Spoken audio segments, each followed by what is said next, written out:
आज हम एक नए डंगवा को एक्सप्लेन करने जा रहे हैं जो हाल ही में रिलीज हुआ है। जिस डंगवा को हम एक्सप्लेन करने जा रहे हैं उसका नाम है एडवेंचर्स इन सबडूइंग द डीमंस का पहला एपिसोड का हम एक्सप्लेन करने जा रहे हैं। चलिए इस डंगवा को हम लोग शुरुआत करते हैं। इस डंगवा के शुरुआत में एक सिटी दिखाई जाती है जहाँ पर एक गबरू जवान एक डीमन किंग से लड़ाई कर रहा होता है। इस गबरू जवान का नाम जियान क्वेंग क्यू होता है। डीमन किंग उस गबरू जवान को बोलता है कि तुम मेरे सामने घुटने टेक दो और एंशिएंट टोकन मुझे दे दो। यह बात सुनकर गबरू जवान बोलता है कि जा रे चिरकुट, तेरी कोई औकात नहीं मुझसे वो एंशिएंट टोकन मांगने की। इसे सुनकर डीमन किंग गुस्से में पागल हो जाता है, गबरू जवान पर हमला कर देता है। जब जियान क्वान इस हमले को अपनी तरफ आते हुए देखता है तो वह भी अपने तलवार को बाहर निकालकर उसे घुमाने लगता है, जिससे एक फॉर्मेशन तैयार होता है। अपने हाथ की उंगलियों से उस फॉर्मेशन को स्ट्रॉन्ग करता है। उसके माथे में एक ग्लो चमकता है। उस फॉर्मेशन से एक फायर फिनिक्स बाहर निकलता है और डीमन की अटैक की ओर बढ़ने लगता है। डीमंस की अटैक को नष्ट करते हुए डीमन किंग के चारों तरफ घूमने लगता है, जिससे डीमन किंग डिस्ट्रैक्ट हो जाता है। यह देख के जियान क्वान को मौका मिलता है हमला करने का। वह तुरंत छलांग लगाता है और अपने तलवार से एक बहुत पावरफुल हमला डीमन किंग को करता है, जिससे वह थोड़ा घायल हो जाता है। देख के डीमन किंग पूरा सठिया जाता है और अपने पूरे ओरे को एकदम से रिलीज करता है। इस प्रेशर के कारण फायर फिनिक्स और जियान क्वान बहुत दूर पीछे, जिसके कारण जियान क्वान की सारे हमले नाकाम हो जाता है और वह पीछे की ओर धकेला जाता है और मुंह से खून की उल्टियां करने लगता है। हमारे इस डंगवा की मेन लीड हीरो की एंट्री होता है, जो कि दरवाजा खोल के बाहर आता है और अपने अंकल को इस घायल में देख के वो बोलता है कि अंकल क्या हुआ, कैसे हुआ, क्यों हुआ। अपना हीरो का नाम जिया वाव होता है। डीमन किंग एक सबसे पावरफुल अटैक जियान क्वान पर करता है। यह देखकर हमारा हीरो जिया वाव दौड़कर जियान क्वान को साइड करता है और उस अटैक में खुद चला जाता है। उस अटैक से भी अपना हीरो अपने चाचा को बचाने के चक्कर में वह हमला अपने खुद पर ले लेता है। अटैक के कारण अपने हीरो को जोरों से दर्द होता है, वो बहुत जोर से चिल्लाता है। देख के उसके चाचा एक अपनी उंगली को ऐसा करते हैं और कुछ मंत्र उंतर पढ़ते हैं और अपने हीरो की ओर कुछ फेंकते हैं, जिसके कारण अपने हीरो की शक्तियाँ जागृत हो जाती है। तभी अपना हीरो की आंखें चमक जाती है और वह कातिला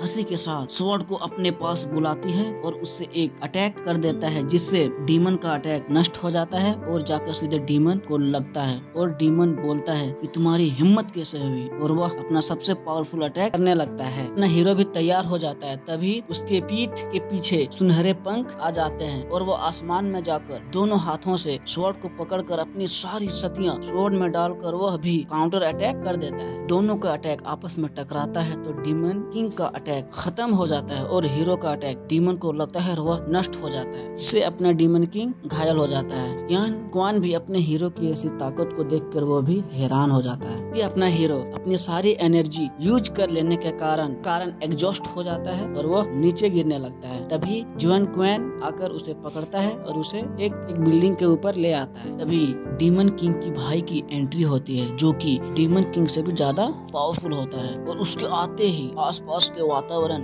बिगड़ने लगता है। जियान यह देख के खो जाता है। अपना हीरो बोलता है कि ये सब क्या हो रहा है, लेकिन जियांग उसका कोई जवाब नहीं देता है और अपने पास से एक किताब निकाल कर हीरो को दे देता है। आसमान में चला जाता है और वह एक अटैक करने लगता है। उस अटैक का नाम है हेवनली प्रिज्म। वह सबसे पावरफुल अटैक हेवनली प्रिज्म को करता है डीमन किंग के भाई के ऊपर। अपने हीरो को देखते हुए डीमन किंग के भाई के साथ वह भी आसमान के अंदर चला जाता है। जाते वक्त जियांग बोलता है अपने हीरो से कि तुम एक हेवनली गॉड हो, अपने ऊपर भरोसा करना और कभी हार नहीं मानना। कुछ देर बाद अपने हीरो उठता है और वह किताब को लेकर आसमान की ओर देखते हुए बोलता है और जोरों से चिल्लाते हुए कहता है कि मैं आपको एक दिन जरूर वापस खोज लूंगा। साल के बाद का सीन दिखाया जाता है, जिसमें अपना मेन हीरो सोचता है कि एक साल होने को है, फिर वो गए तो गए किधर, और अंकल ने मुझे यह किताब क्यों दी, मैं इस बुक को आज तक नहीं समझ पाया। तभी उसके गेट को कोई ठकठकाता है, बोलता है कि आपका पैकेज आया है। जब अपना हीरो उस पैकेज को